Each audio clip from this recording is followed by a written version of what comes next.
Dilemma by Wolfe.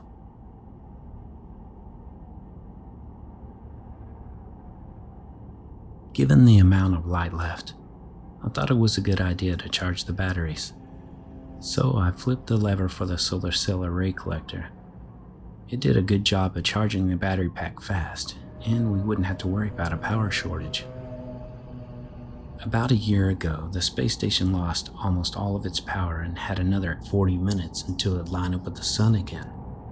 A majority of the cell batteries had lost their ability to retain a charge and could only hold about 2% of their normal capacity. It wouldn't have enough power to make another orbit around the Earth. We would lose power to life support before then. NASA ran diagnostics afterwards and narrowed it down to a powerful solar flare.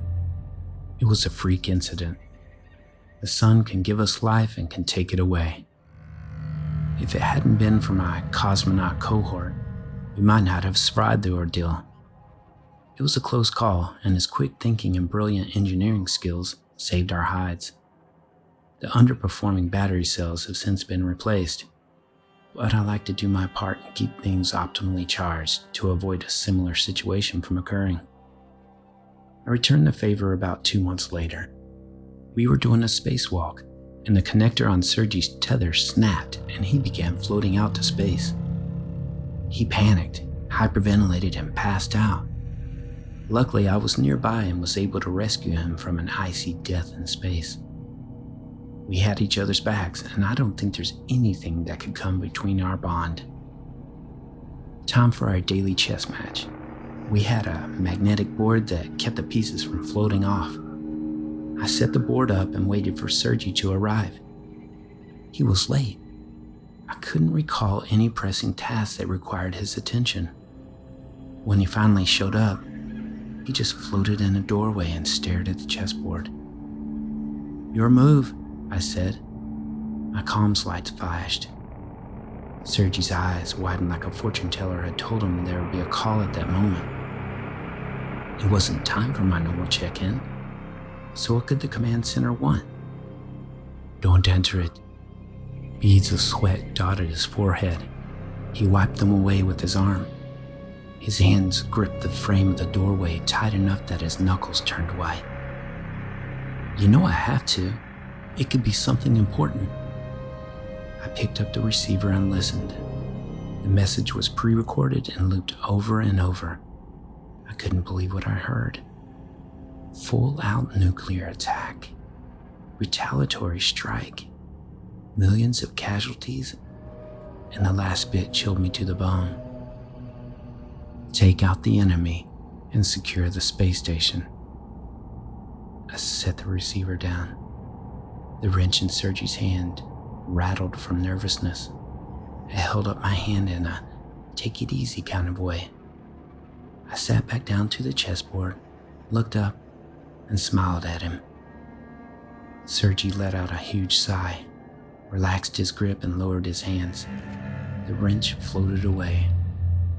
He sailed over to the chessboard and sat across from me like he had done hundreds of times before. Sergey smiled and made his first move of the game. More than likely, we wouldn't be a high priority to either of our command centers, but NASA was up next in the supply delivery rotation. With all that was going on, critical supplies would probably run out before we could be retrieved. So rationing food would be important to allow for any delays. The crowbar next to me should have been a dead giveaway.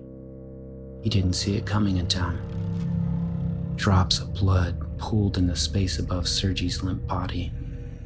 The deep gash in his skull looked angry, but I had just followed orders. It wasn't personal. I retrieved some gauze from the first aid kit on the wall and covered Sergey's wounds. No sense in letting the blood roam free around the cabin. It'd just make a mess I'd have to clean up later. And the last thing I needed was a contaminated cabin breeding germs. I grabbed the space blanket from the kit and wrapped him up to keep his arms and legs from flailing about. It'd make it easier to drag him to the airlock. I had a gag reflex from the thought of sharing such a small space with a dead body. The acid burned the back of my throat. He needed to be gone. The space station clanged and shifted as if something had hit it. Meteors hitting the hull wasn't unheard of. We usually know ahead of time, but with what must be going on surface side, I could see it not getting onto the possible impact list. I pressed the button of the airlock, but it didn't open. I still had a hold of Sergei's feet, but the thought of touching a dead body creeped me out, so I dropped them. I'd been on this space station for a long time and knew that they wouldn't hit the floor with a thud, but still half expected them to in my mind. I repeatedly pressed the button, and the airlock finally gave a hiss. I grabbed Sergei's feet again in anticipation of the door opening. As soon as it did, I tossed him in as fast as possible and shut the door. Sergei was a good guy and didn't deserve this, but I had orders. I'd say a prayer for him before I flushed him into the vacuum of space. The computer counted down and the airlock door opened. 4 cosmonauts stood there with their hands in the air. Almost in unison, they raised their visors to assess the scene. When it sank in, one of them dropped a white flag that they had been holding. They stared at Sergei's lifeless body for a moment, and then started towards me.